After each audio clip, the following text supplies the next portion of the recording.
উপস্থিত হওয়ার পূর্বে কোন ব্যক্তি যদি জাহান্নামী হয়ে থাকে, সভা শেষ করার পর বাড়ি যাওয়ার পূর্ব মুহূর্ত পর্যন্ত তার নামে জান্নাতেই বলে ঘোষণাও হয়ে যেতে পারে। সম্ভব আছে না নাই? সম্ভব। এটা আমরা জানি, এটা আমাদের বিশ্বাস, ইমান, আকীদা আছে না নাই?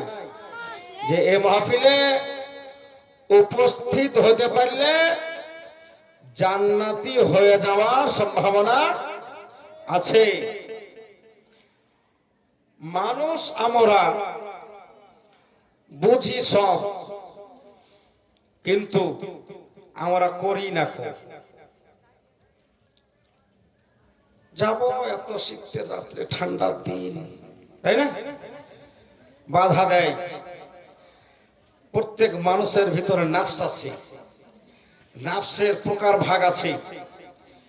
বাধা দেয়, যেতে হবে না, থাক্কা। একবার মন বলছে যে চল যাই, আবার মন বলছে না যেতে হবে না। এরকম হয় না? দোটানাতে পড়ে না? লাস্টে যে জয় হয় তার কথাতে কাজ হয়, তাই তো নাকি বাবজি? আলহামদুলিল্লাহ, আমরা উপস্থিত হয়েছি আল্লাহর দেওয়া ক্ষমতায়। হ্যাঁ, নবী আমার বলেন আদ-দুআ মুখুল ইবাদত, যা দোয়া হচ্ছে ইবাদতের মগজ। যার শেষ ভালো তার, কথা বলেন, যার শেষ ভালো তার সব ভালো। আইয়ান ইসলাম আয়াতে কারিমা তেলাওয়াত করেছি।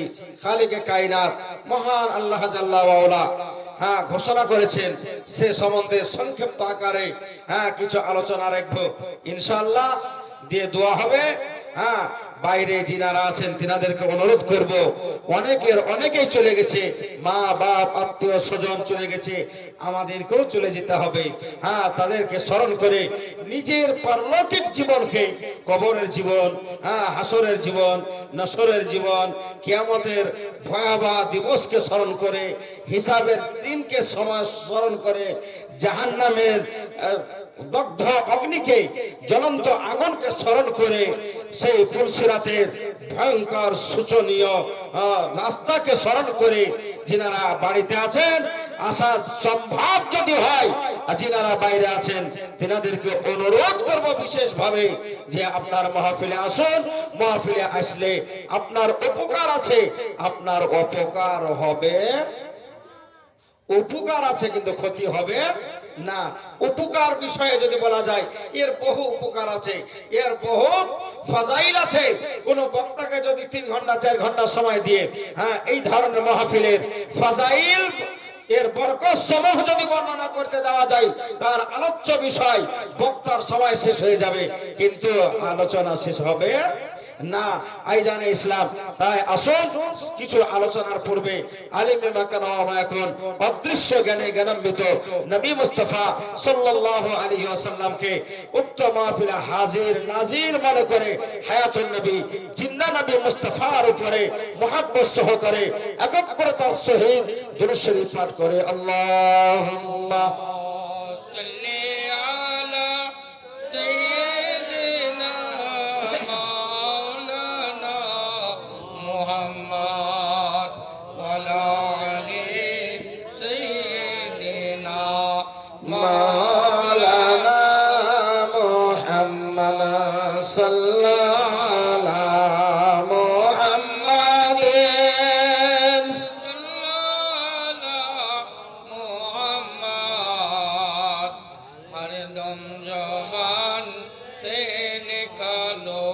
पाक नामे मोहम्मद हरदम ज़बहा से निकालो साबीना। महान अल्लाह रब्बुल आलमीन इरशाद करें, अतिउल्लाह व अतिउर रसूल, তোমরা আল্লাহর আনুগত্য করো, নবীর আনুগত্য করো। তোমরা আল্লাহর ইত্তেবা করো, पैरवी করো, নবীর पैरवी करो, তোমরা আল্লাহকেও মান্য করো আর নবীকেও মান্য করো। তোমরা আল্লাহকেও মানো, নবীকেও মানো। আল্লাহর অনুসরণ করো, নবীরও অনুসরণ করো। মহান আল্লাহ রাব্বুল আলামিন কোরআনের দ্বিতীয় জায়গায় বলেন, কুল, এ নবী আপনি বলুন, ইন কুনতুম তুহিব্বুনাল্লাহ ফাত্তাবিউনি, যদি তোমরা আল্লাহর মহব্বত পেতে চাও, যদি তোমরা আল্লাহর ভালোবাসা পেতে চাও, যদি তোমরা আল্লাহর সান্নিধ্য লাভ করতে চাও, যদি তোমরা আল্লাহর নৈকট্য লাভ করতে চাও, যদি তোমরা আল্লাহকে অর্জন করতে চাও, যদি তোমরা আল্লাহকে পেতে চাও, যদি তোমরা আল্লাহর সন্তুষ্টি লাভ করতে চাও, তো এ নবী আপনি বলুন, ফাত্তাবিউনি, আমার ইত্তেবা করো, ফাত্তাবিউনি, আমার তাবেদারি করো। এ নবী আপনি বলুন, ফাত্তাবিউনি, আমার তাজিম ও তাওকির করো, আমার অনুসরণ করো, আমার অনুকরণ করো। এ নবী আপনি বলুন, তোমরা যদি আল্লাহকে পেতে চাও, তো নবী বলো, ফাত্তাবিউনি, আমাকে স্মরণ করো, আমাকে মান্য করো। অপর জায়গায় আল্লাহ রাব্বুল আলামিন বলেন, মাইয়ুতির রাসূলা ফাকাদ আতাআল্লাহ, যারা নবীর অনুসরণ করলো তারা যেন আল্লাহরই অনুসরণ করলো, যারা নবীকে মান্য করলো তারা যেন আল্লাহকেই মান্য করলো, যারা নবীর কথা মানলো তারা যেন আল্লাহরই কথা মানলো, যারা নবীর ইত্তেবা করলো তারা যেন আল্লাহরই ইত্তেবা করলো।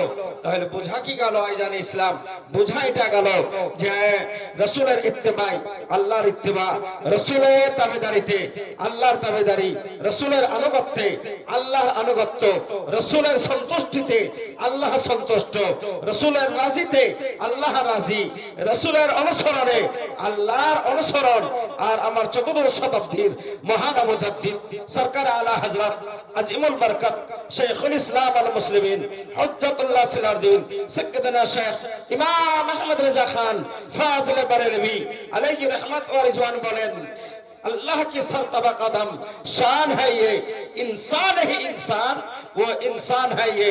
कुरान तो ईमान बताता है इन्हें, ईमान ये कहता है मेरी जान है ये। कुरान বলছে নবীর ভালোবাসার নাম ঈমান, কুরআন বলছে নবীর আনুগত্যের নাম ঈমান, কুরআন বলছে নবীর ইত্তেবার নাম ঈমান, কুরআন বলছে নবীর पैरवीর নাম ঈমান, কুরআন বলছে নবীর তাবেদারির নাম ঈমান, কুরআন বলছে নবীর সঙ্গে কানেকশন করার নাম ঈমান, কুরআন বলছে নবীর মুহাব্বতের নাম ঈমান, কুরআন বলছে নবীর ভালোবাসার নাম ঈমান। কিন্তু ঈমান কি বলতে চাইছে? ঈমান বলছে कुरान तो ईमान बताता ही नहीं, ईमान ये कहता है मेरी जान है ये। कुरान बोलছে নবীর ভালোবাসার নাম ঈমান, কুরআন বলছে নবীর ইত্তেবার নাম ঈমান। আর ঈমান বলছে না না না না না না, নবীর ভালোবাসার নাম শুধু ঈমান নয়, নবীর ইত্তেবার নাম শুধু ঈমান নয়, নবীর তাবেদারির নাম শুধু ঈমান নয়, নবীর তাবেদারির নাম শুধু ঈমান নয়, নবীর প্রেমের নাম শুধু ঈমান নয়, নবীর আনুগত্যের নাম শুধু ঈমান নয়, নবীর সন্তুষ্টির নাম শুধু ঈমান নয়। কুরআন বলছে যে নবীকে ভালোবাসো, হ্যাঁ এটা ঈমান। আর ঈমান বলছে যে নবীর ভালোবাসা আমি ঈমান, আর তার প্রাণ হলো নবীর আনুগত্য। জোরে বলো সুবহানাল্লাহ। তাহলে বোঝা কি গেল? যাই কিছু করেন না কেন, নামাজ, রোজা, হজ, যাকাত, যত রকমের ইবাদত বন্দেগী রয়েছে, যত রকমের ইবাদত সমূহ রয়েছে, তার মধ্যে যদি নবীর মুহাব্বত না থাকে, তার মধ্যে যদি নবীর ভালোবাসা না থাকে, তার মধ্যে যদি নবীর আনুগত্য না থাকে, তার মধ্যে যদি নবীর অনুসরণ না থাকে, তার মধ্যে যদি নবীর প্রেম না থাকে, আল্লাহে কসম খোদার, তার ইবাদত খোদার দরবারে কবুল হতে পারে না। আইজান ইসলাম নবীর মুহাব্বত হচ্ছে মেন। নবী আমার বলেন বুখারী শরীফের হাদিস, হ্যাঁ, লা ইবনা আহাদুকুম হাত্তা আকুনা হাব্বা ইলাইহি মিন ওয়ালিদিহি ওয়া ওয়ালিদিহি ওয়ান নাস আজমাইন, তোমাদের মধ্যে কোন ব্যক্তি ততক্ষণ পর্যন্ত পূর্ণাঙ্গ মুমিন হতে পারবে না যতক্ষণ পর্যন্ত সে তার সন্তানাদি এবং নিজের জান অপেক্ষা আমাকে ভালো না বাসবে, অতক্ষণ পর্যন্ত তোমাদের মধ্যে কোনো ব্যক্তি পূর্ণাঙ্গ ইমানদার হতে পারবে না। শায়রে মাশরিক আল্লামা ইকবাল বলেছিলেন, মুহাম্মদ কি মোহব্বত দীন হক কি শর্ত अव्वल है, मुहम्मद की मोहब्बत दीन हक की शर्त अव्वल है, गर हुआ इसी में खामी तो सब कुछ नामुकम्मल है। আইজানে ইসলাম, তাহলে বোঝা কি গেল, নামাজে নবীর মোহাব্বতের প্রয়োজন আছে, ইবাদতে নবীর মোহাব্বতের প্রয়োজন আছে, হ্যাঁ কোরআন তেলাওয়াতে নবীর মোহাব্বত দরকার আছে। সব কিছু হলো মূল হলো নবীর মোহাব্বত, নবীর ইত্তেবা, নবীর আনুগত্য। ইয়া আইজান ইসলাম, একটু আপনাকে বলি আমি যে মানুষ নবীর ইত্তেবা করবে, ইমানদার নবীর ইত্তেবা করবে, শুধু ইমানদার নয়, নবীর ইত্তেবা, নবীর আনুগত্য, নবীর কথা তো সকলেই শুনে। আসমানে চন্দ্র শুনেছে, তাই তো আসমানে চন্দ্র নবীর কথা শুনে আপন পক্ষকে বিদারণ করে দুঃখণ্ডিত হয়েছিল। চলন্ত সূর্য নবীর কথা শুনে তাই তো অস্তমিত হয়ে যাওয়া সত্ত্বেও নবীর কথাতে মাকামে সাহাবাতে হযরত আলী কে মুর্তজা শেরে খোদা মুশকিল কুশা হায়দারে কাররার রাদিয়াল্লাহু তাআলা আনহুর আসরের নামাজের জন্য নবী মুস্তাফার কথা দিতে ফিরে এসেছিল। হ্যাঁ, গাছেও নবীর কথা শুনে শুনে না, গাছে নবীর কথা শুনে না শুনে না। নবী আমাদের বলছেন, যে দেখো তোমার এখানে ভিড় কেন এত?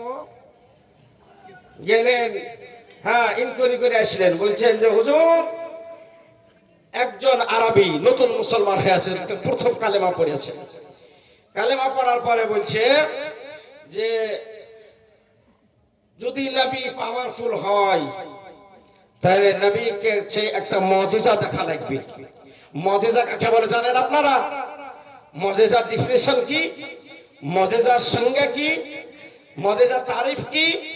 মুজিজা বলা হয় অলৌকিক ঘটনাকে, অলৌকিক ঘটনাকে যে বিষয়ে মানুষের ব্রেন ভাবতে অক্ষম, যেই জায়গাতে মানুষের ব্রেন ভাবতে পারে না, সেইখান থেকে মুজিজা বা কারামতের আরম্ভ হয়ে যায়। আইজান ইসলাম ও আরবি আসলো, আসার পরে বলছে যে আপনি তো নবী, তো যে নবী হয়, যে নবী হয় সে মুজিজা দেখায়, তো আপনি নবী, তো আপনি একটা মুজিজা দেখান না, একটা অলৌকিক ঘটনা, অলৌকিক পাওয়ার দেখান না। তো নবী আমার বলছেন যে কি অলৌকিক পাওয়ার দেখবা, কি অলৌকিক পাওয়ার দেখবা? তো ও নবী দরবারে বলছে যে হুজুর আপনি যেটা দেখাবেন সেটাই আমি দেখব। তো নবী আমার বলছেন যে এটা আবার কেমন কথা হলো যে আমি যেটা দেখাবো সেটাই তুমি দেখবে? বলে তোমার যেটা ইচ্ছা হচ্ছে সেটা তুমি বলো, আমি তাই দেখাবো তোমাকে। তো ও আরবি বুঝতে পারলেন, বলছে হুজুর আপনি দেখান না, আপনার ইচ্ছা মতো। তো নবী আমার বলছেন যে আরবি যদি আমার ইচ্ছা মতো আমি দেখাই, তুমি হয়তো মনে ভাবতে পারবে, ভাবতে হবে পারো যে এটাই হতে পারবে, আর অন্য কিছু হয়তো পারবে না। আইজান ইসলাম, তো আরবিকে নবী আমার বলছেন না, তোমার যেটা ইচ্ছা যাচ্ছে যা দেখার তুমি আমাকে বলো, আমি তাহাই দেখাবো। তো আরবি বলছে হুজুর ওই যে সামনে বৃক্ষ আছে, ওই যে সামনে গাছ আছে, ওই গাছ যদি আপনার কথা শুনে আপনার কাছে চলে আসে তাহলে আমার জন্য এটা বড় রকমের একটা বড় অঙ্কের একটা মুজিজা হয়ে যাবে। মুজিজা অথবা কারামাত একই জিনিস, ভালো করে মনে রাখবেন। আমরা আল্লাহর ওলিগণকে মানি, পীরপন্থী মানুষ নাকি আমরা? পীর মানেন না আপনারা? হ্যাঁ, পীর মানি আমরা। অনেক পীর সাহেব কারামতি দেখায়, দেখান না? হ্যাঁ, যে আপনারা বাস্তবে পীর হন, কারামত দেখাতে পারেন। হ্যাঁ, আইজান ইসলাম, আপনাকে আমি বলি কারামত দেখাবা প্রত্যেক পীরের জন্য শর্ত বা কম্পালসারি জরুরি নয়, বাধ্যতামূলক নয়। মহান আল্লাহ যদি দান করেন, হ্যাঁ তিনার ইচ্ছা হলে দেখালেন। পীরানে পীর দস্তগীর মেহবুব সুবহানী কুতবে রব্বানী শেখ আব্দুল কাদের জিলানী বড় পীর, আব্দুল কাদের জিলানী রাদিয়াল্লাহু তাআলা আনহু উনিও অসংখ্য মুজিজাত কারামাত দেখিয়েছেন। আর খাজা খাজগান গরিবে নওয়াজ মঈনুদ্দিন চিশতি আজমির ও সঞ্জারি রহমাতুল্লাহ আলাইহি ইনিও বহু কারামাত দেখিয়েছেন। একই জিনিস মুজিজা ও কারামাতের ডেফিনিশন, মুজিজা ও কারামাতের সংজ্ঞা হলো একই জিনিস যদি কোনো ওলির দ্বারাতে সংগঠিত হয়ে থাকে সেটাকে কারামাত বলতে হয়, আর যদি কোনো নবীর দ্বারাতে হয়ে থাকে তাহলে সেটাকে মুজিজা বলতে হয়। মনে রাখবেন কথাটা। তো আরবি বলছে হুজুর ওই গাছ, ওই যে গাছ দেখছেন, ওই গাছটা যদি পায়ে হেঁটে চলে আসতো, গাছটা যদি বৃক্ষটি যদি নিজে অটোমেটিক্যালি আপনার দরবারে চলে আসে তাহলে এটা আমার জন্য বড় রকমের মুজিজা দেখা হবে, অলৌকিক ঘটনা। এইটা একটা হুজুর আপনি দেখিয়ে দিন। তো নবী আমার বলছেন যে আরবি তুমি গাছের হাঁটা দেখবে। আচ্ছা গাছ আবার হাঁটতে পারে গো? কথা বলেন না, গাছ হাঁটতে পারে? আচ্ছা কোন যন্ত্র আছে যে গাছকে হাঁটাবে? তো ও আরবি বলছে যে হুজুর গাছ আসলে আমি বুঝে নিতাম যে আপনার ভিতরে বাস্তবে অলৌকিক ঘটনা ঘটাবার পাওয়ার আল্লাহ দান করেছেন। তো নবী আমার বলেন তো যাও ওই গাছকে গিয়ে বলো যে তোমাকে মুহাম্মদ আরবি সাল্লাল্লাহু আলাইহি সাল্লাম ডাকতেছেন। তো ও আরবি ভয়ে বলছে যে হুজুর আমি বললে আমি যদি বলি তো আমার কথা তো আসবে, আমার কথা তো আসবে না। হুজুর আপনি একটু জোর করে ডাক দেন না, উচ্চ স্বরে, ভয়েস থেকে উচ্চ করে একটু বলুন, ডাকুন না। তো নবী আমার বলছেন আরে পাগল, ডাইরেক্ট যদি আমি ডাকি আমার কথা শুনে আসবে, হ্যাঁ তুমি জানো না, কিন্তু ইনডাইরেক্ট তুমি আমার নাম বলো গিয়ে, আমার নাম শুনে যদি আসে তাহলে আমি যে কি এ থেকে তুমি অনেকটা অনুভব করতে পারবে, অনুভূতি প্রকাশ হবে। সুতরাং ও আরবি তুমি যাও গিয়ে আমার নাম বলো। সুতরাং ও আরবি ঘটি ঘটি পাই নবী মুস্তাফার দরবার থেকে বৃক্ষের নিকট যায়, বৃক্ষের নিকট গিয়ে বলে কে ইয়া আইয়ুহাস শাজার উদউকা মুহাম্মাদান আরবি সাল্লাল্লাহু আলাইহি ওয়াসাল্লাম, এ বৃক্ষ তোমাকে সামনে মুহাম্মদ আরবি ডাকতেছেন। হ্যাঁ নবী পাকের নাম শুনে আল্লাহ আল্লাহ কসম খোদা, আল্লাহ আল্লাহ, নবীর পাওয়ার, নবীর শান, নবীর পাওয়ার, নবীর ক্ষমতা, নবীর মর্যাদা। আমার আলা হযরত বলেন ফর্শ वाले तेरी शौकत का वो लोग क्या जाने, फर्श वाले तेरी शौकत का वो लोग क्या जाने, खुशबू आश पे उड़ता है फरेरा तेरा। अरे मैं तो मालिक ही कहूंगा कि हो मालिक के हबीब, यानी महबूबा मोहम्मद नहीं मेरा तेरा।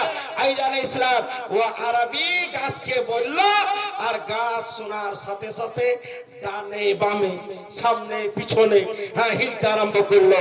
তার মাটির মধ্যে জমিনের মধ্যে বিস্তারিত জ্বর সমুখে উঠিয়ে মানুষের মতন ঘুটি ঘুটি পায় নবী মুস্তাফার দরবারে হাজির হয়ে গেল। কিতাবের নাম আল খাসাইসে কুবরা, দুখণ্ডে বিভক্ত। তার মধ্যে দ্বিতীয় খণ্ডের 35 পেজের মধ্যে হযরত মুহাদ্দিস হযরত আল্লামা জালালউদ্দিন সিয়ুতি আলাইহি রাহমাতুল্লাহ উল্লেখীয় ঘটনাকে বর্ণনা করছেন। এছাড়া আরো অন্যান্য হাদিসের মধ্যে আছে।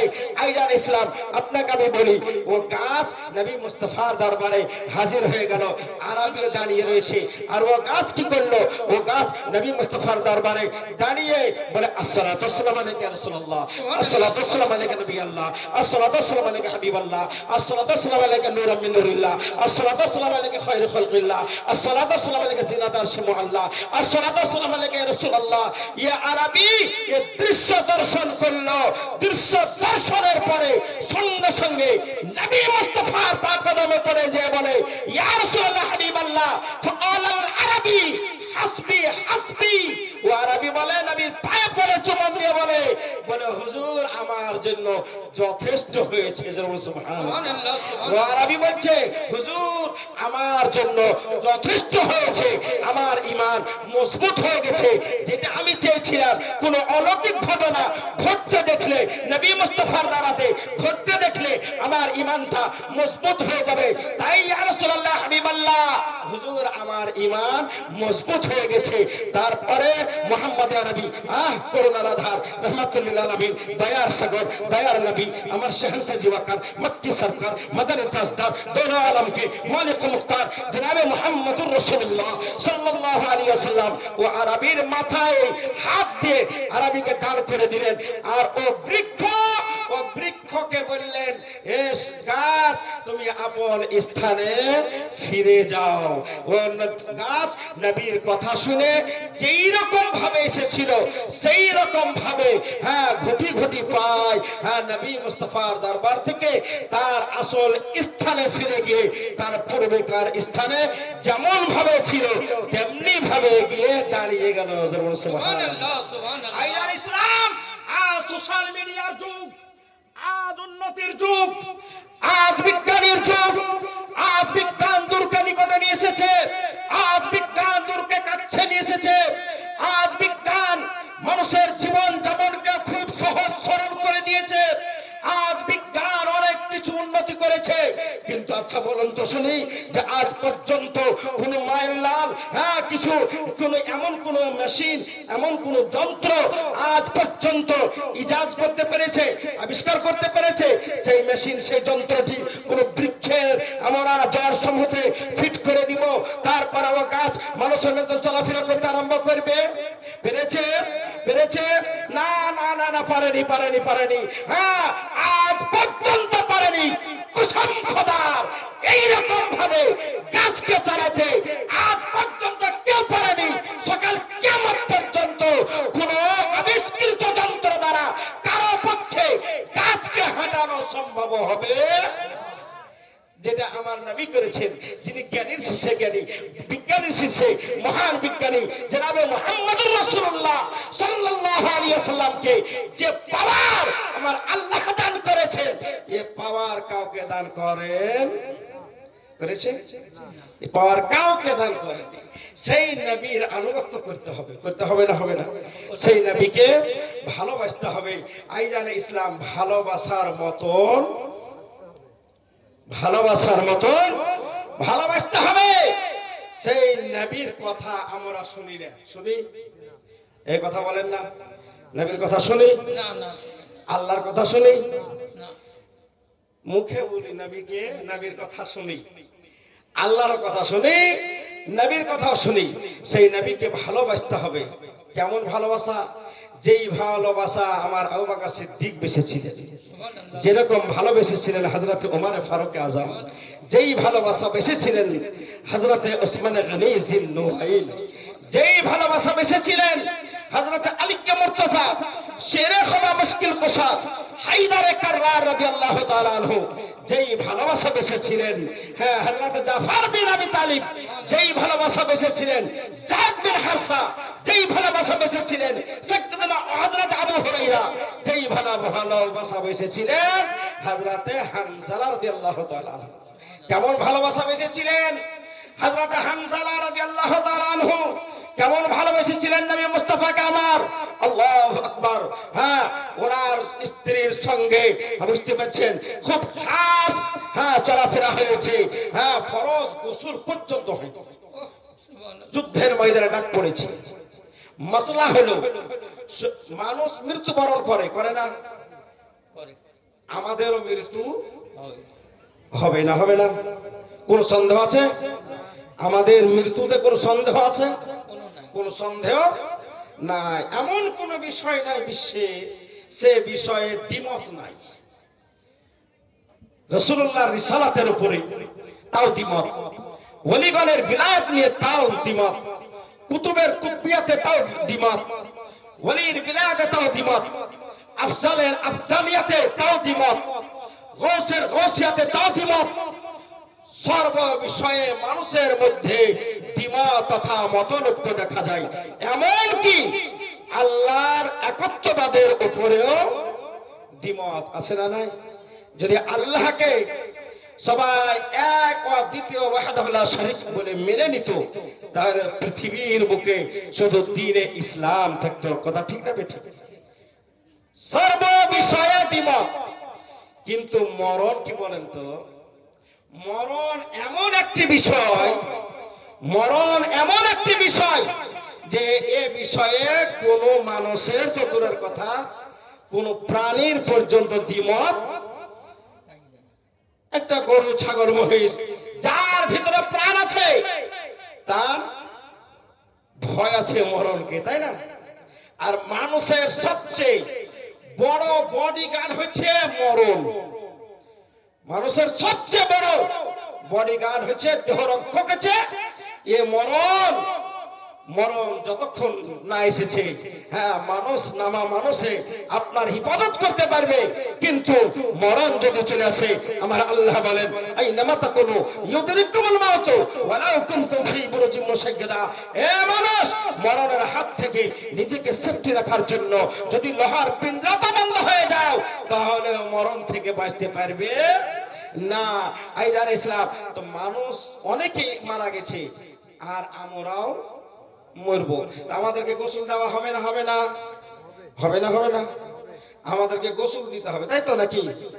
আচ্ছা, সব মুর্দাকে কি গোসল দিতে হয় এটা জানেন? সব মুর্দাকে কি গোসল দিতে হয় গো? কি গো, তোমার গ্রামের মানুষ এত ছোট মশলা জানে না? হ্যাঁ, সব মুর্দাকে কি গোসল দিতে হয়?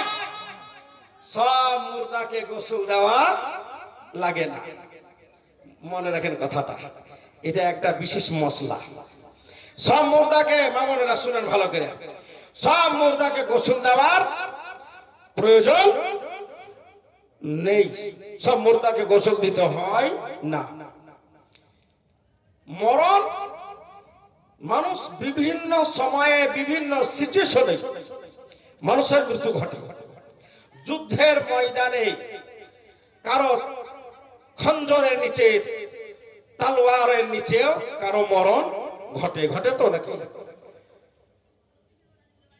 আইজান ইসলাম, ইসলামের খাতিরে ফি সাবিলিল্লাহ লিল্লাহিয়াতে যারা যুদ্ধের ময়দানে যায়, যারা ইন্তেকাল করে, তাদেরকে বলা হয় শরীয়তের ভাষায় শহীদ। কি বলা হয়? শহীদ। শহীদ হলো দুই রকমের। কয় রকম বললাম? দুই রকমের বললাম। কাদের গোসল দিতে হয় না মশলাটা বলবো? কেউ 500 টাকা দেন না? দিবেন না? বেশি না, 500 টাকা। 5 জন মিলা দেন 100 টাকার টাকা, বেশি না, 100 টাকার টাকা। যদি পকেটে থাকে তো দেন, যদি পকেটে না থাকে তো দিয়েন না। আমি আপনার পকেটের খবর বলতে পারবো না। হ্যাঁ পারবো? এমনকি আপনার পকেটে আছে না আছে আপনার বাড়ির মানুষও বলতে পারবে না। কিন্তু আইজান ইসলাম, হ্যাঁ আমার রাসূলুল্লাহ আপনার পকেটের খবর সব জানেন। পকেট তো পকেট, আপনার বাড়ির খবর আমার রাসূল জানে। জানে না? জানে না? জানেন না? জানেন না? আমার রাসূল সবার খবর রাখেন। কার কোথায় কি আছে না আছে সব খবর রাখেন। নবী পাকের হাদিসটি শোনাচ্ছি, দেন কে দিবেন দেখি। হ্যাঁ, আমার নবী পাকের আপন চাচা আবু জেহেল বলবেন, আবুল হাব বলবেন, আর একজন চাচা বিখ্যাত মাশাআল্লাহ। এই ভাই দেখেন, হ্যাঁ 100 টাকা দিয়েছেন মাশাআল্লাহ। এই ভাইয়ের সাথে একটু ঝটপট করে দেন না, হাদিসটা শোনায়। আমার রাসূল কেমন খবর রাখেন দেখেন। আজ অনেকে বলে আমার রাসূল ইলমে গায়ব জানে না, পিঠ পিছনের খবর রাখে। রাখো, হ্যাঁ বাড়িতে কি আছে না আছে আমার রাসূল বলতে পারবে না। আগামী কাল কি হবে না হবে আমার রাসূল বলতে পারবে না। এটা একেবারে ভিত্তিহীন এবং একেবারে বানোয়াটি কথা। আমার একজন ভাই দিয়েছে 100 টাকা, আর দিবেন না কেউ? গোসল কাদের দিতে হবে না আমি ওটা বলছি। আইজা ইসলাম হাদিসটা শুনেন আগে। আমার রাসূল আপনার পকেটের খবর কেমন ভাবে রাখেন দেখেন। নবী পাকের চাচা হযরতে আব্বাস, নাম শুনেছেন কোনদিন? হযরতে আব্বাস, ইনার ছেলে, হ্যাঁ 1 নাম্বার কোরআন শরীফের ব্যাখ্যা তাফসীরকারী হযরতে ইবনে আব্বাস। হ্যাঁ, কোন জায়গাতে বলা হয় হযরতে আব্দুল্লাহ বিন আব্বাস, অর্থাৎ হযরতে আব্বাসের ছেলে ইবনে আব্বাস বা আব্দুল্লাহ ইবনে আব্বাস বলা হয়। তো হযরতে আব্বাস রাদিয়াল্লাহু তাআলা আনহু বদরের যুদ্ধে, বুঝতে পারছেন, হ্যাঁ বদরের যুদ্ধে, হ্যাঁ কয়েদ হয়ে, যুদ্ধ এইভাবে ঘটনা ঘটেছিল। তারপরে বদরের যুদ্ধে মুসলমানের জয় হয়েছিল। বড় বড় কাফেররা, উতবা, শাইবা, আবু জেহেল, বড় বড় কাফেররা মারা গেছিল বড় বড় সেই যুদ্ধের ময়দানে। আর কিছু মানুষ মক্কাবাসী হযরতে আব্বাস ঈমান নিয়ে আসেননি। হ্যাঁ, কাফেরের পক্ষ থেকে, মক্কাগণের পক্ষ থেকে যুদ্ধ যুদ্ধের ময়দানে গেছিল। তো যারা ধরা পড়েছিল তাদেরকে আল্লাহ নবীর সঙ্গে করে মদিনা নিয়ে গেছিলেন, দিয়ে বলেছিলেন যাদের টাকা আছে তারা টাকা দিয়ে, হ্যাঁ বুঝতে পারছেন, দায় মুক্ত হয়ে যাবে, ছুটে চলে যাবে। আর যাদের টাকা নাই, লেখাপড়া জানে, তারা লেখাপড়া করাবে মদিনার মানুষের বাচ্চাদেরকে। তো হযরত আব্বাস বলছে আমি তো লেখাপড়া সেরকম জানি না, আর আমার কাছে টাকাও নাই। তো এ ভাতিজা, আমি আবার কি দিয়ে তাহলে আমি মুক্ত হব? তুমি আমাকে এমনি ছেড়ে দাও, তুমি তো আমার ভাতিজা, তুমি তো আমার ভাতিজা। আমি ঘটনা কত কিছু বলছি, দেখো ওই ঘটনা বলতে গেলে সময় শেষ হয়ে যাবে। আইয়ান ইসলাম, আপনাকে আমি বলি, নবী আমার কেমন পকেটের খবর রাখেন, নবী আমার আপনার পকেটের খবর কেমন রাখেন, আপনি একটু চিন্তা করে দেখুন।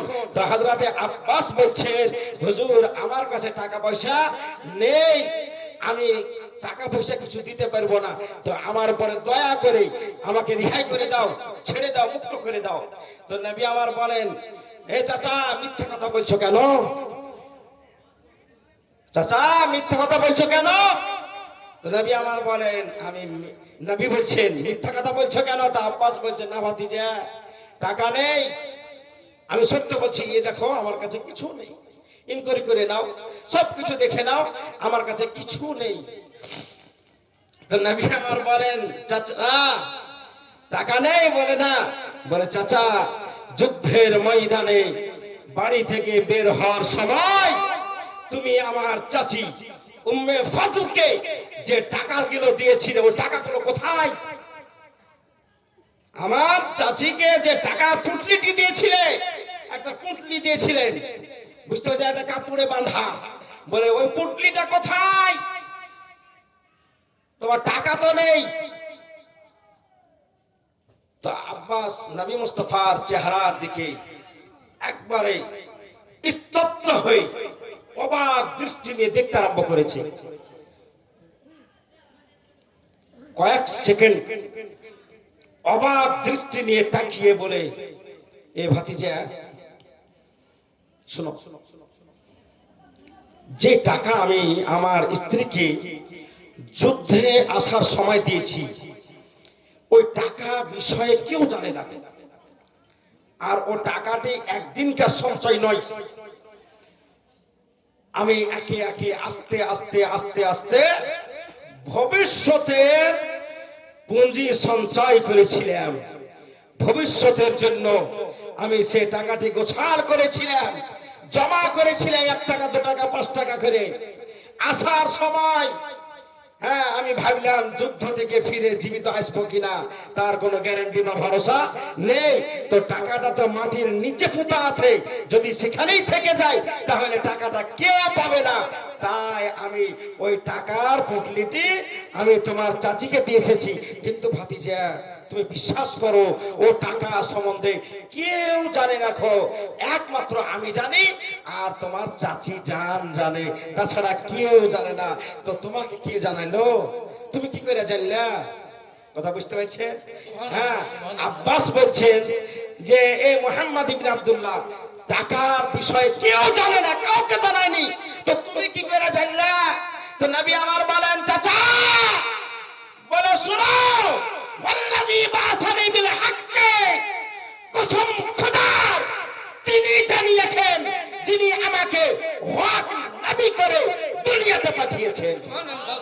তাই আমরা জানি, মানি আপনার গোপনীয় সংবাদ, আপনার গোপনীয় ধন, আপনার গোপনীয় সম্পদ আপনি যদি দেখে ভুলেও যেতে পারেন, কসম খোদার আমার নবী ভোলার নন।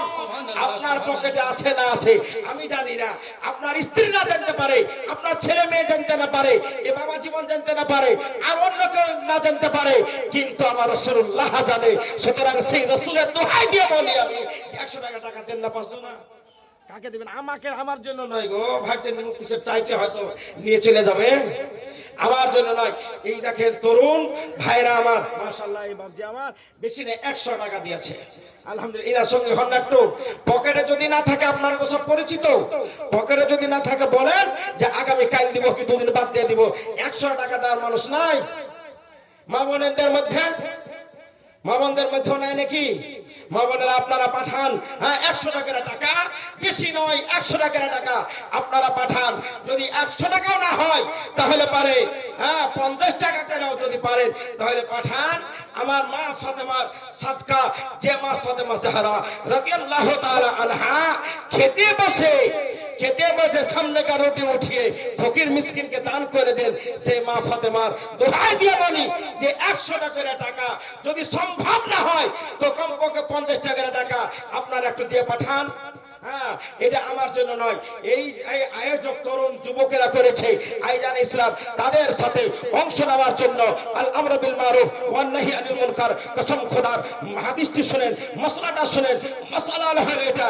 যারা আয়োজক কমিটি, আপনি মাহফিলে এসেছেন, নেকি উপার্জন করছেন, আপনি নেকি পাচ্ছেন, কিন্তু আপনার সাথে সাথে আপনি যতটা নেকি উপার্জন করছেন, যারা আয়োজক কমিটিতে যারা আছে, যারা আয়োজক যারা আছে, ব্যবস্থাপনায় যারা আছে, তারা আপনার মাথাতে আপনার সুমারি নেকি অর্জন করছে, তাদের নামে আমলে নেকি পাচ্ছে। তো তাদের শরীক হওয়ার জন্য, তাদের অংশ নেওয়ার জন্য, তাদের সাথী হওয়ার জন্য 50 বা 100 টাকার টাকা আপনারা যে যা পারবেন দেন। যদি এখন না পারেন তাহলে পকেটে যদি না থাকে তো পরে দিয়ে দিবেন, কিন্তু একটু আদা করে যান যে আমি 100 টাকা দিব কি 500 টাকা দিব। আইজান ইসলাম, হ্যাঁ মানুষ এখানে নাকি পাবে আর আপনি চলে যাবেন। তার আরো শুনেন, কোন একজন ব্যক্তি এখানে যদি মাহফিলে এসে যদি তওবা ইস্তিগফার করে নাই, তওবা ইস্তিগফার করার পর সে যদি ভালো নেক কাজ করতে আরম্ভ করে দেয়, আপনি আয়োজক কমিটিতে আছেন, ব্যবস্থাপনায় আছেন, তাহলে পরে আপনি চলে যাবেন। আপনি কোথায় যাবেন আপনি জানেন, এটা হবে ইসালে সওয়াব, সাদকায়ে জারিয়া। আপনি কবরস্থ হয়ে যাবেন। আপনার আয়োজনে কোন ব্যক্তি আসলো, মাহফিলে তওবা ইস্তিগফার করে নেক কাজ করতে আরম্ভ করলো, আর সে নামাজ পড়বে, রোজা করবে, হজ করবে, যাকাত দিবে, ভালো নেক কাজ করবে, আর আপনি কবরে শুয়ে তার মাথাতে নেকি পেতে থাকবেন। সুবহানাল্লাহ। আইজান ইসলাম, তাই বলি মা বোনদের বলি যে যদি থাকে, যদি না থাকে তো সেটা তো আলাদা কথা নাকি? যদি থাকে কালকে 200 দিবেন, মাশাআল্লাহ। তো 200 দিবেন কেন? আপনারা তো যুবক মানুষ গো, 500 টাকা দিবেন। এত বড় মাহফিলে আইজান ইসলাম যাক ভাই যে নিয়ত করেছে 200 টাকা দিবে, তো এরকম বলেন না যে আমি 200 টাকা দিব। কাদেরকে মরণের পর গোসল দিতে হয় না, মশলাটা বলছি আমি, হ্যাঁ মৃত্যুর পরম গোসল দেওয়ার প্রয়োজন হয় না, মশলাটা বলবো তো নাকি? তো টাকাই তো দিলেন না আপনারা, তো বলবো কোথা? হানে টাকা না দিলে মশলা বলা হয়? হ্যাঁ, মা বোনেরা ভাবছে যে এমনি এমনি তো বুঝে দিবে, টাকা কিসের নাকি ভাবছি? হ্যাঁ, এমনি এমনি তো বুঝে দিবে, তো টাকা আবার লাগবে কেন? আইজান ইসলাম, মা বোনদের মশলা এত আছে, মা বোনেরা হ্যাঁ অনেক রকমের মশলা জিজ্ঞাসা করে। কেউ বলে যে লিপস্টিক পরা যাবে কিনা, হ্যাঁ কেউ বলছে যে নাইটি পরা যাবে কিনা। ফোনে কতজনা বিরক্ত করে, মুফতির একটা মশলা বলবো, হ্যাঁ মেয়ে ছেলে তো জিজ্ঞাসা করতে ভয় লাগে। বলেন, বলে কেউ বলছে যে নাইটি পরছি, তো নাইটির নিচে ছোট প্যান্ট, বুঝতে পারছেন, ওইটা পরা যায় যাচ্ছে। হ্যাঁ মশলা গালা শোনার প্রয়োজন আছে না নাই? হ্যাঁ মা বোনেরাকে বলবো আপনাদের ভিতর থেকে, হ্যাঁ 10টা মা বোনকে বলবো 100 টাকার টাকা দিয়ে পাঠান, আপনাদের কিছু খাস মশলা আছে বলে দেবো ইনশাআল্লাহ। হ্যাঁ আইজান ইসলাম, তাহলে এটা হলো কার মাহফিল বলছিলাম? নবী পাকের। কার মাহফিল গো? আল্লাহ আল্লাহর নবীর মাহফিল। নবী আমার বলেন, তোমরা যদি রাস্তায় চলাকালীন জান্নাতের বাগান দেখতে পাও তবে তাতে তোমরা অংশ নিয়ে নাও। সাহাবায়ে কেরাম বলছে, হুজুর জান্নাতের বাগান দুনিয়াতে, মাপটা সরান না মুখ থেকে তাহলে ভালো লাগবে। বলে সাহাবী বলছে, হুজুর দুনিয়াতে জান্নাতের বাগান, একটু জান্নাত অনেক মা বোন আসতে মানে দ্বিধাবোধ করে, আসতে হবে না আপনাদেরকে। এই ভাইরা যাইছে, ছোট ছেলে এই বাচ্চাটাকে পাঠান, হ্যাঁ বাচ্চা যত বাবা তোমরা দিয়েছে আবার দিবে, খালিয়া যাও যত দিন ধরে, হ্যাঁ 10-20 যে যা পারবেন একটু দিবেন, শতকরা দিন না দেয় ছোট ছোট টাকা এমনি আপনারা যা পারবেন 5-10-20 যা ইচ্ছা হবে 50-100 যেটা পারবেন আপনারা একটু দিবেন। যদি না পারেন, এখন না নিয়ে আসে থাকেন, তো ওয়াদা করবেন যে আগামী কালকে হ্যাঁ কমিটির হাতে দিয়ে দেবেন। হ্যাঁ, তাও ইন্নামাল আমালু বিন্নিয়াত, আপনি নিয়াত করবেন, হ্যাঁ ওটাও নেকির কাজ। নেকির কাজ না? সাহাবায়ে কেরাম বলেন যে হুজুর দুনিয়াতে জান্নাতের বাগান আছে? তো নবী আমার বলেন হ্যাঁ। বলে সেটা কোথায় হুজুর, কোন জায়গায়? যদি বলা যায় যে ইন্ডিয়াতে, হ্যাঁ। মাশাআল্লাহ, তুমি দিলা, এই দেখো। আচ্ছা ঠিক আছে, আলহামদুলিল্লাহ। আপনার রুমালটা পাঠাইলাম, রুমালটার মান সম্মান রক্ষার্থে, হ্যাঁ খোদা ও রাসূলকে সন্তুষ্ট করার উদ্দেশ্য নিয়ে সদকায়ে জারিয়া ভেবে আইজানে ইসলাম। হ্যাঁ, আমি বলি মানুষ যখন মারা যায় নেকি কিছু করতে পারে? মরার পর ইদা মাতাল ইনসানু ইনকাতা আনহু আমালুহু ইল্লা বিসালাসা, মানুষ যদি মরে যায় মানুষের নেকির রাস্তা বন্ধ হয়ে যায়। ইল্লা বিসালাসা, তিনটা রাস্তা যার মাধ্যমে আপনি কবরস্থ হয়ে যাওয়া সত্ত্বেও নেকি পেতে পারেন। সেই তিনটা কি কি? সেই তিনটার মা বোনেরা শুনেন মন দিয়ে। সেই তিনটা হচ্ছে, হ্যাঁ সদকায়ে জারিয়া। এই যে আপনার দান, এই দান করছেন, হ্যাঁ মসজিদে, মাদ্রাসাতে, ঈদগাহাতে, গোরস্থানে, এতিমখানায় অথবা মুসাফির খানায় অথবা এই ধরনের মাহফিলে, হ্যাঁ আপনি দান করছেন, এটা এক প্রকারের সদকায়ে জারিয়া। ইলমে নাফা, লাভদায়ক জ্ঞান, অত বিশ্লেষণ করছি না। 3 নম্বর হচ্ছে আও ওয়ালাদিন সলিহিন, নেক সালেহ সন্তান যদি কেউ রেখে যেতে পারে, তার মাথায় তার মাধ্যমে কবরস্থ হয়ে যাওয়ার সত্ত্বেও প্যারেন্টস নেকি পেতে পারে। উদাহরণ দিয়ে আমি বলি, কথা অনেক আছে, অনেক লম্বা কথা হয়ে যাবে। একজন ব্যক্তি ইন্তেকাল করেছে, মরণের পর কবরে আযাব হয়েছে, বুঝতে পারছেন? নাফরমান বান্দা। হ্যাঁ, আল্লামা তাফসীর খাস সাহেব তাফসীর খাজির ঘটনাটি উল্লেখ করেছেন যে একজন ব্যক্তি ইন্তেকাল করেছে। হ্যাঁ, তো ইন্তেকাল করেছে, তো ইন্তেকাল করার পর থেকে নাফরমান ছিল, তার কবরে আযাব হচ্ছে। তো আযাব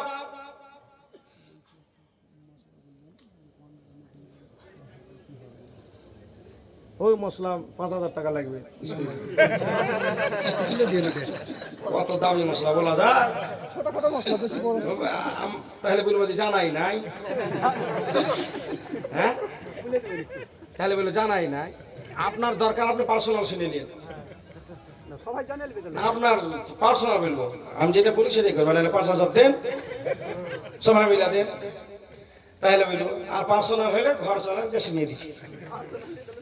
পার্সোনালি শুনে টাকা না দিলে এত দামি মশলা বলা যায়? ফতোয়া দিতে একখান ফতোয়ার কেতাবের দাম 5000, 7000, 10000 টাকা। ঠিক আছে, হযরত ঈসা আলাইহিস সালাম চলে যাচ্ছেন।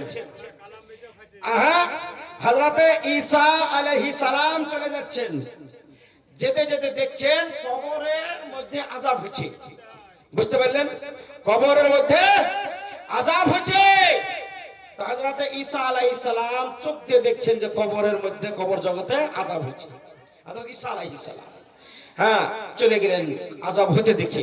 কিছুক্ষণ পরে কাজ সেরে ওই রাস্তা দিয়ে পুনরায় এসেছেন। তো মনে ভাবছেন যে কবরবাসীটা কেমন আছে দেখি।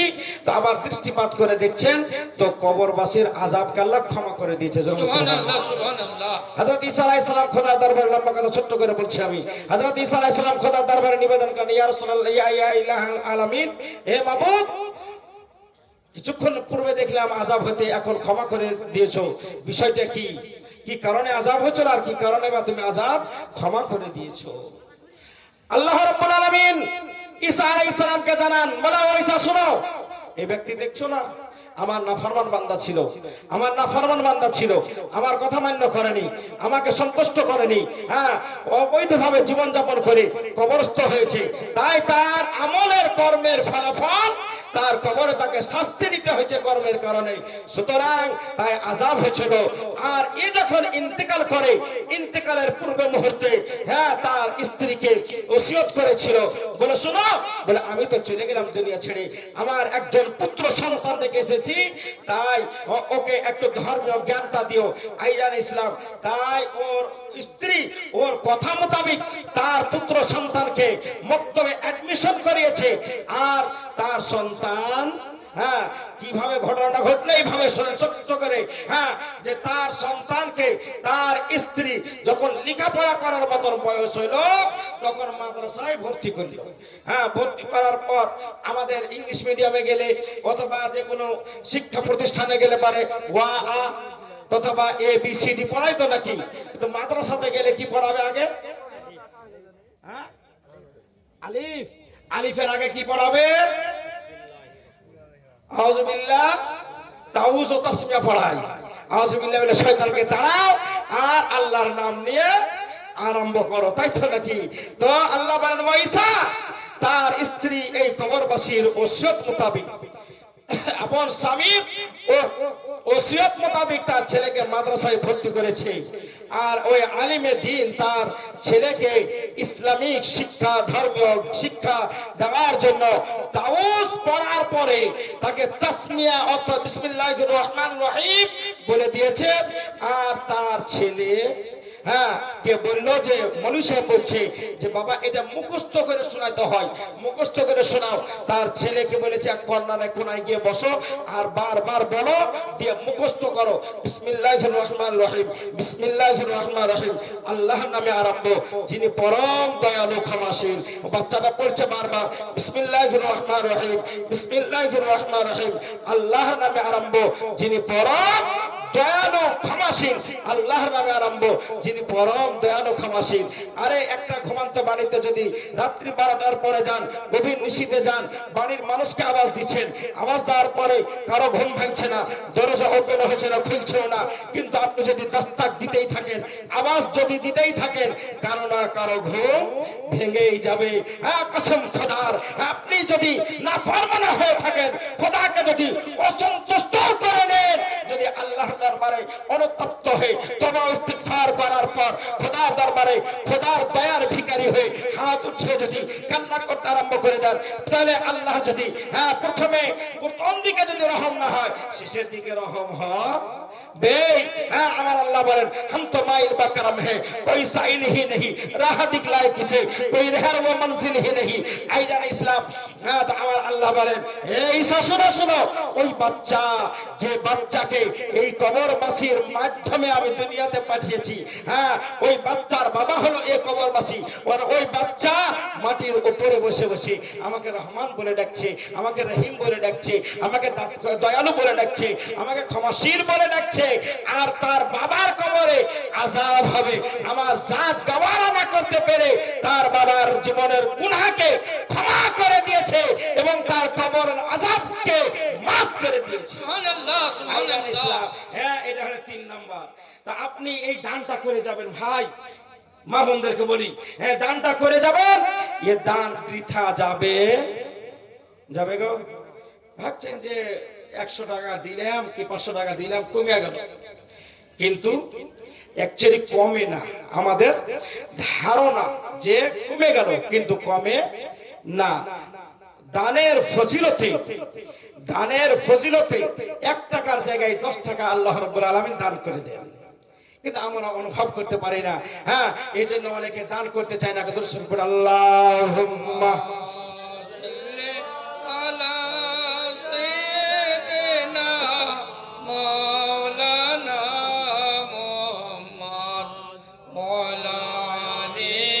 سيدنا مولانا محمد صلى الله محمدين صلى الله। মশলা হলো যিনারা শহীদ, শহীদগণকে গোসল দিতে হয় না। কথা মনে থাকবে, শহীদ দুই রকমের হয়, শাহাদাতে আকবার আর শাহাদাতে আসগার। আসগার শহীদ আসগার, শাহাদাতে আসগার হচ্ছে 36 প্রকারের। কয় প্রকারে বললাম? 36 প্রকারের। যেমন বলি আমি, কোন ব্যক্তি যদি সর্পাঘাতে মারা যায়, সাপের কামড়ে যদি কোনো ব্যক্তি মারা যায়, তাহলে ও ছোট শহীদের দরজা লাভ করে। কোন ব্যক্তি যদি অ্যাক্সিডেন্ট হয়ে মারা যায়, অর্থাৎ হঠাৎ ওয়াল চেপে চাপা পড়ে মারা যায়, আগুনে পুড়ে মারা যায়, পানিতে ডুবে মারা যায়, হ্যাঁ পেটের যন্ত্রণায় মারা যায়, মা বোন অনেকে আগেকার যুগে খুব হতো যে সন্তান প্রসবকালে অনেক মা বোন দুনিয়া থেকে বিদায় নিয়ে নিত, তাই না? হ্যাঁ, ইত্যাদি এই ধরনের 36 প্রকারের মানুষ আছে যে মৃত্যু যদি তাদের এইরকম ভাবে হয়ে থাকে তাহলে শাহাদাতে আসগারের দরজা কে আর মহান আল্লাহ তাদেরকে দান করেন। আর শাহাদাতে আকবার সেটা হচ্ছে যে যুদ্ধের ময়দানে ইসলামের জন্য যুদ্ধ করতে যারা গিয়ে শহীদ হন তিনাদেরকে শহীদে আকবার বলা হয়। আর তিনাদেরকে শাহাদাতে আকবার যিনারা লাভ করেন অর্থাৎ আল্লাহর রাস্তায় যিনারা শহীদ হন তিনাদেরকে গোসল দেওয়া লাগে না। একটা ঘটনা ছোট্ট করে বলি, মিশকাত শরীফের হাদিসে আছে হযরতে হানজালা, কি নাম বললাম? হযরতে হানজালা রাদিয়াল্লাহু তাআলা আনহু নবীর কথা শুনে যুদ্ধের ময়দানে গেলেন। যুদ্ধ হলো অনেক কাফের মারা গেছে আর অনেক সাহাবায়ে কেরামও শহীদ হয়েছেন। আল্লাহর নবীর বিজয় হলো। আল্লাহ নবী সাল্লাল্লাহু আলাইহি সাল্লামের বিজয়ের পরে কাফেররা তো পালিয়ে গেল। আল্লাহ নবী বললেন, আমার যারা শহীদ হয়েছে আমার সাহাবীদের মধ্যে তাদের লাশকে এক জায়গায় করো। সকলের লাশ সমস্ত যিনারা শহীদ হয়েছেন শহীদ সাহাবায়ে কেরামের লাশকে এক জায়গায় করা হলো, কিন্তু হযরতে হানজালার লাশ পাওয়া গেল না। হযরতে হানজালার লাশ খুঁজে পাওয়া যাচ্ছে না। অনেকে বলছেন যে আমি হানজালাকে ইন্তেকাল করতে দেখেছি, কেউ বলছেন আমি ঘোড়া থেকে পড়তে দেখেছি, কেউ বলছেন যে আমি ছটফট করতে দেখেছি। যুদ্ধের সময় ভাই বুঝতে পারছেন ওই সময় কি কেউ কাউকে দেখবে? ওই সময় তো দুশমনের সঙ্গে মোকাবেলা হবে। তাই অনেকে অনেক ধরনের কথা বললেন, যা থেকে সার্টিফাইড হয়ে গেল, একেবারে পাক্কা পাক্কি খবর হয়ে গেল যে হযরতে হানজালা নবীর আশিক, উনি শাহাদাত বরণ করেছেন, কিন্তু লাশ খুঁজে পাওয়া যাচ্ছে না। সাহাবায়ে কেরাম সহ আল্লাহ নবী চিন্তিত হয়ে পড়লেন যে হযরতে হানজালা শহীদ হয়েছে, তো তার লাশ মুবারক কোথায়? লাশ দেহ মুবারক কোথায়? দেহ খুঁজে পাওয়া যায় না। আর জানা ইসলাম লাশ পাওয়া যাচ্ছে না, খুঁজে সেই লাশের সন্ধান পাওয়া গেল। লাশটা আল্লাহ নবী সাল্লাল্লাহু আলাইহি ওয়াসাল্লাম বলছেন যে আসমানের দিকে তাকিয়ে দেখে বলছেন, আমি দেখতেছি হযরতে হানজালার লাশ মুবারককে। সুবহানাল্লাহ সুবহানাল্লাহ। আসমানে তাকিয়ে দেখে নবী আমার বলছেন, আমি হানজালার লাশ দেখেছি, আমি হানজালার লাশ দেখতে পাচ্ছি। কোথায়? বলে আসমানে। কি অবস্থায় আছে? লাশ আসমানে কেন? শহীদ হলেন যুদ্ধের ময়দানে জমিনে, লাশ আসমানে কে নিয়ে গেল? কি জন্য নিয়ে গেল? কেন লাশ আসমানে গেল? আজ অনেকে নবীকে নিজের সঙ্গে তুলনা করে, অনেকে নবীকে বলে যে দূর থেকে নবী শুনতে পাই না, অনেকে বলে যে দূরের জিনিস নবী আমার দেখতে পাই না। আমার আলা হযরত বলেন দূর নস্তিককে শুননে वाले ও কানে লালে কারামত পে লাখো সালাম। হাদিস শরীফ গাইড করছে, নবী আমার বলেন ইন্নী আরা মা লা তারাউন ওয়া ইন্নী আসমা মা লা তাসমাউন। বলে বিশ্ববাসী শোনো, নবী আমার বলছেন যা আমি দেখি তা তোমরা দেখতে পাও না। ইন্নী আসমাউ, যা আমি শুনি তা তোমরা কেউ শুনতে পাও না। সুবহানাল্লাহ সুবহানাল্লাহ। আর সেই নবীকে নিয়ে বলছে যে নবী তো আমাদেরই মতন, মানা যাবে না, তাদের কথা শোনা যাবে না, তাদের সঙ্গে সালাম কালাম করা যাবে, তাদের পিছনে নামাজ পড়া যাবে না, তাদের সঙ্গে ছেলে মেয়ের বিয়ে দেওয়া শাদী দেওয়া যাবে না। তারা যদি মারা যায় তাদেরকে দেখতেও যাওয়া যাবে না, তাদেরকে দাফনও করতে যাওয়া যাবে না, তাদের জানাজা পড়া চলবে না। যারা বাদাখিদা তাদের থেকে দূরে থাকতে হবে।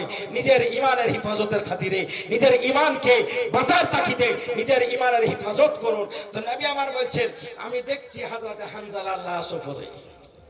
সুবহানাল্লাহ। লাশ কেন নিয়ে যাওয়া হলো? লাশ কি করছে গেল ওখানে? কেনই বা গেল?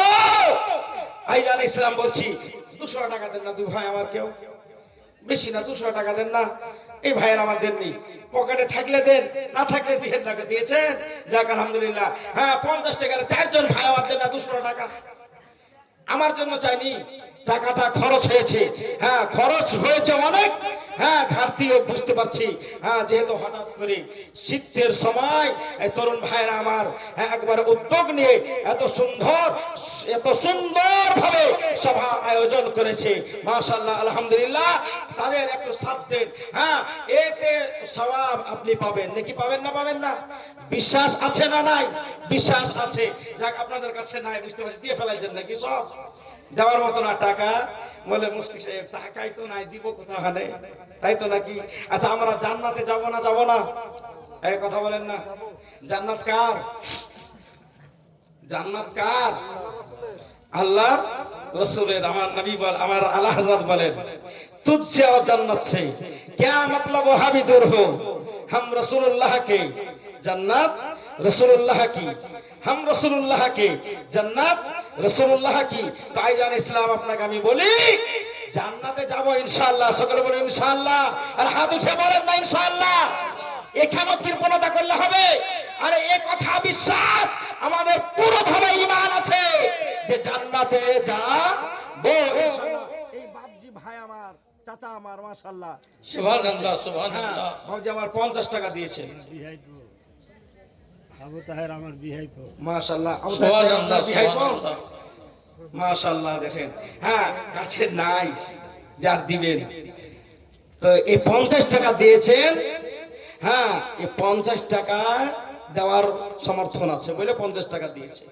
500 টাকার দেওয়ার সমর্থন নাই। 500 টাকা দেওয়ার সমর্থন থাকলে 500 টাকা উনি দিতেন। দিতেন না বাবজি? হ্যাঁ, দিতেন না?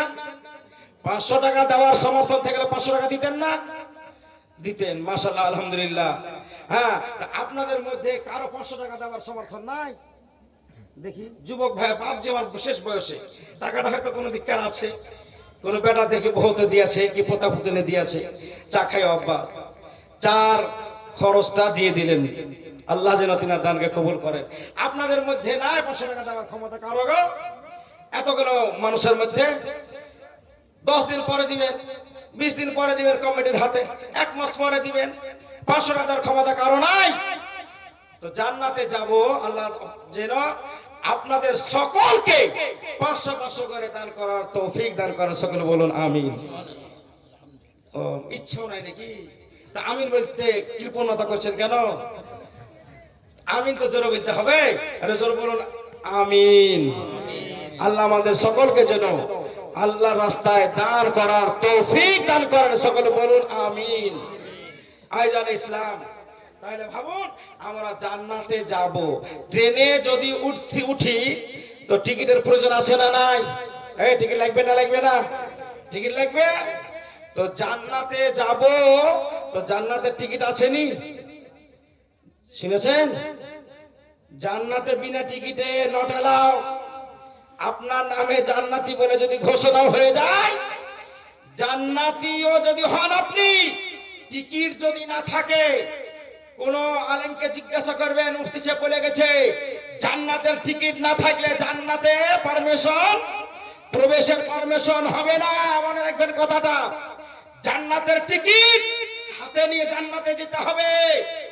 জান্নাতের টিকিট কিসের তৈরি? কে দিয়েছে? কোথায় পাওয়া যাবে? এত লম্বা আলোচনা। মনে রাখবেন কথাটা, জান্নাতের টিকিট অবশ্যই পাওয়া যাবে যদি জান্নাতি হন। হ্যাঁ, এই নিয়ে আলোচনা করতে গেলে বহু সময় কেটে যাবে। হায়াত বাকি, মোলাকাত বাকি, কোনদিন আলোচনা করব। হ্যাঁ, তো আইজান ইসলাম, শর্টকাট আমি বলছি, জান্নাতের টিকিট কবে তৈরি হয়েছে? কি দিয়ে তৈরি হয়েছে? ও ধাতুটা কি? লোহা, তামা, পিতল, কাগজ, না গাছের পাতা, না স্বর্ণ, না রূপা? কি দিয়ে তৈরি জান্নাতের টিকিটটি? ট্রেনের টিকিট কি দিয়ে তৈরি? কাগজ দিয়ে।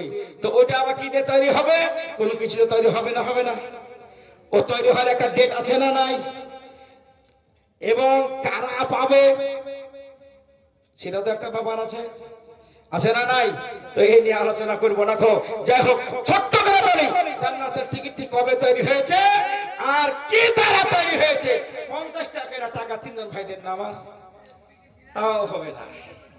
নাই বলে একবার মা বোনদের মধ্যে, মা বোনেরা দানে খুব জোর, মা বোনেরা দানে খুবই জোর। 50 টাকা। হ্যাঁ, 5 জন মা বোন আমার দিয়ে পাঠান তো।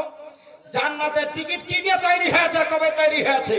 হ্যাঁ, আইজান ইসলাম যখন পাক পড়া আল্লাহুম্মা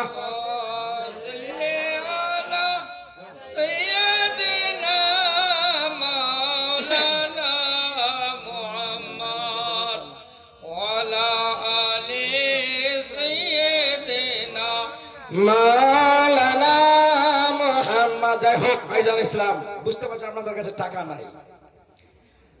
টাকা থাকলে আপনারা দিয়েছেন, এর আগেও দিয়েছেন, বুঝতে অনুভব করছি আমি। দিয়েছেন না দিয়েছেন আল্লাহ জানেন, কিন্তু অনুভব করছি যে দিয়েছেন। তো জান্নাতের টিকিট মা ফাতেমা জাহরা রাদিয়াল্লাহু তাআলা আনহার, মা বোনেরা শোনেন, মা বোনেরা জীবন বেশি পছন্দ করে, তাই না? কাহানি বেশি পছন্দ করে মা ফাতেমার। সময় অনেক হয়ে গেল, শীতের রাত্রি, হ্যাঁ শেষ করতে হবে। মা ফাতেমার যেই দিন বিবাহ হয়, কার সঙ্গে গো? হযরতে আলীর সঙ্গে। যখন ছোট ছিলাম, যখন একটি টেলিভিশন ছিল না, টিভি ছিল না, টেপ রেকর্ড ছিল, তাই না? হ্যাঁ, ওতে মানুষ ক্যাসেট চিনত, নবী পাকের জীবনী, বেলালের জীবনী, হ্যাঁ আরো মেলা রকমের ইসলামিক, হ্যাঁ বাংলাদেশের শিল্পীরা গাইতো। তার মধ্যে হ্যাঁ একটা কথা বলে মা ফাতেমার জীবনীতে, যে মা ফাতেমার বিয়ে হতো বাঘের সঙ্গে। কোন বাঘ? জঙ্গলের বাঘ। হ্যাঁ, এই নিয়ে অনেক রকমের কথা। আইজান ইসলাম ভিত্তিহীন কথা, ভুল কথা। বাঘ বলতে কি বলা হয়? শের। আর আমার আলীকে মুর্তজার উপাধি হলো শের। আমার আলীকে মুর্তজা, শেরে খোদা, মুশকিল কোশা, হায়দারে কাররার রাদিয়াল্লাহু তাআলা আনহুর সঙ্গে শুভ বিবাহ যেই দিন সুসম্পন্ন হয়েছিল, সেই দিন জান্নাতে একটি গাছ আছে, গাছের নাম হচ্ছে তুবা। নাম শুনেছেন? গাছের নাম কি বললাম? তুবা। তয় হসাউ বয়াকার, তুবা। আরবিতে তৈ, ত, ওয়াও, তু, বে, ইয়ায়ে মারুফিয়া দিয়ে খাড়া যাবার তুবা। তুবা নামক একটি গাছ আছে। আমাদের বিবাহতে, ছেলে মেয়ের বিবাহতে, বন্ধু বান্ধব বিবাহতে, হ্যাঁ আত্মীয় স্বজন বিবাহতে, প্রতিবেশী দেশবাসী, আত্মীয় স্বজন বন্ধু বান্ধব আনন্দ করে থাকি, তাই তো নাকি? অন্য গ্রামের মানুষ আনন্দ করে না? করে? হ্যাঁ, তো অন্য গ্রামের মানুষও আনন্দ করে না, তো দেশের, ভারতের, অল ইন্ডিয়ার সবাই আনন্দ করবে। কিন্তু আল্লাহু আকবার, মা ফাতেমার শান, মা ফাতেমার মান, মা ফাতেমার মর্যাদা, আল্লাহ আল্লাহ। মা ফাতেমার যেই রাত্রিতে বিবাহ হয়েছিল, সেই রাত্রিতে আসমান জগতে আল্লাহর পক্ষ থেকে ফেরেশতাগণ আনন্দে মেতে উঠেছিল। সুবহানাল্লাহ, সুবহানাল্লাহ। আনন্দ করেছিল। আর ওই আনন্দে মেতে উঠে ওই তুবা গাছকে ঝিকনি দিয়েছিল। ঝিকনি দিয়ে, হ্যাঁ ওই ঝিকনিতে যতটি পাতা পড়েছিল, ওই পাতাগুলো হবে জান্নাতের টিকিট। সুবহানাল্লাহ। তাহলে তারিখ, জান্নাতের টিকিট তৈরি হওয়ার ডেট আর কি দিয়ে তৈরি বলে দিলাম। পাবে কারা? কোনদিন যদি আসে বলবো ইনশাআল্লাহ। আইজান ইসলাম, তো আমি বলতেছিলাম, শেষ কথা বলি, শেষের দিকে যাই।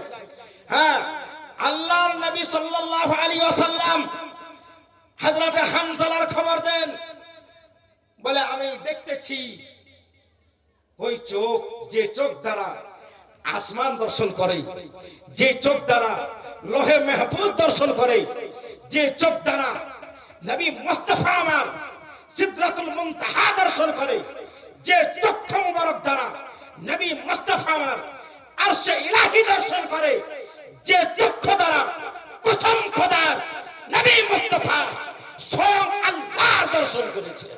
সুবহানাল্লাহ, সুবহানাল্লাহ। कभी बोलছে एक देखने वाले का कहा मान लिया है, एक देखने वाले का कहा मान लिया है, हमने तो तुझे बिन देखे खुदा मान लिया है। সুবহানাল্লাহ। আইজান ইসলাম, নবী আমার বলেন, আমি এই চোখ দিয়ে দেখছি। কি দেখছি?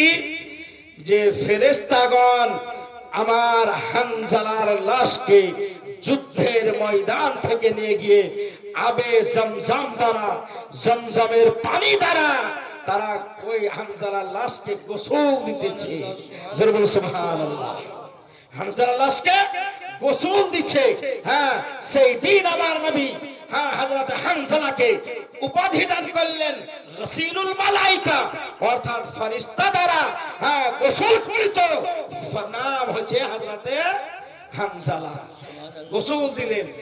তারপরে গোসল দেওয়ার পর ফেরেশতাগণ আসমান থেকে গোসলের কাজকে সম্পূর্ণ করে শেষ করে নবী মুস্তাফার সন্নিকটে, নবী মুস্তাফার সমীপে হাজির করে দিলেন।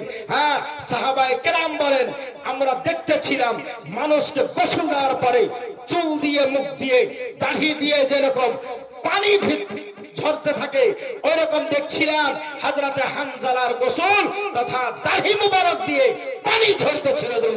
সুবহানাল্লাহ। সাহাবায়ে কেরামের শান, হযরতে হানজালার শান, আল্লাহু আকবার। তো উনি তো শহীদ হইলেন ভাই, উনিও তো শহীদ। তো ওনাকে কেন গোসল দেওয়া হলো? গোসল দেওয়া এই কারণে হলো, নবী মুস্তাফা আমার ওনার অর্ধাঙ্গিনীকে, ওনার স্ত্রীকে ডেকে জিজ্ঞাসিত হন, বলে শোনো শোনো, বলে আমার হানজালা যখন তোমার কাছ থেকে বিদায়, শেষ বিদায় নিয়ে যুদ্ধের ময়দানের দিকে দৌড় দিয়েছিল, সে সময় আমার হানজালা কি অবস্থায় ছিল? তো ওনার স্ত্রী বলেন যে ক্বালাত হুয়া কানা জুনুবান। তো ইয়া রাসূলুল্লাহ হাবিবাল্লাহ, ও ওনার স্ত্রী বলে যে আমার হানজালা আমার মাথার তাজ, আমার প্রাণের স্বামী হানজালা রাদিয়াল্লাহু তাআলা আনহু, আপনার আওয়াজ শুনে ইয়া রাসূলুল্লাহ হাবিবাল্লাহ, আপনি যে ডাক দিয়েছেন যুদ্ধের জন্য, ইয়া আইয়ুহাল মুসলিমুন ইযহাবু ইলাল জিহাদ, যুদ্ধের জন্য আপনি যে ডাক দিয়েছেন, আমার হানজালা এতটা সময় পাননি সে যে তিনি পবিত্রতা অর্জন করে নেবেন অথবা গোসল করে নেবেন, তাই তিনি নাপাক অবস্থাতেই সময়কে অপচয় নষ্ট না করে দ্রুত অবিলম্বে আপনার দরবারে হাজির হয়েছিল। তাই নবী আমার বলেন তার জন্য জুনুবি ছিল, নাপাকি অবস্থায় ছিলেন, তাই হযরত হানজালাকে ফেরেশতা দ্বারা গোসল দেওয়া হলো। কোন শহীদ সাহাবীকে গোসল দেওয়া হয়নি। আইজান ইসলাম, একটু আমল করার চেষ্টা করুন। আল্লাহ রাব্বুল আলামিন আমাদের সকলকে যেন শোনার সাথে বুঝার আমলে তৌফিক দান করেন। সকল বলে আমিন। আল্লাহুম্মা সাল্লি আলা সাইয়্যিদিনা মাওলানা মুহাম্মদ ওয়া আলা আলি সাইয়্যিদিনা মাওলানা মুহাম্মদ। আজকে কয় তারিখ ভাই ইংরেজি? আর 11 দিন, 10 দিন পর 11 দিনকার দিন 31 তারিখ হবে তো নাকি? দেখি হবে জানুয়ারি, ডিসেম্বর, শুধু ডিসেম্বর শেষ না হয় 25 সালও শেষ। আর মুসলমান মানাইছে দেখ বাজিয়ে নিউ ইয়ার, তাই তো নাকি? নিউ ইয়ার পালন করছে একবারে দেখ বাজনার মাধ্যমে, ঠিক না? দেখ বাজিয়ে যে বিয়ে তাও অপচয় পয়সা নষ্ট করছে, করছে না? একেবারে অপচয় পয়সা নষ্ট করছে। আইজান ইসলাম, আচ্ছা এ পয়সা এইভাবে দেখ বাজিয়ে, জেবিএল বাজিয়ে তথা গান বাজনার মাধ্যমে বছরকে স্বাগত জানানো যাবে? শরীয়তের মশলাটা কি? কোন মুসলমানদের এটা শোভা পাবে?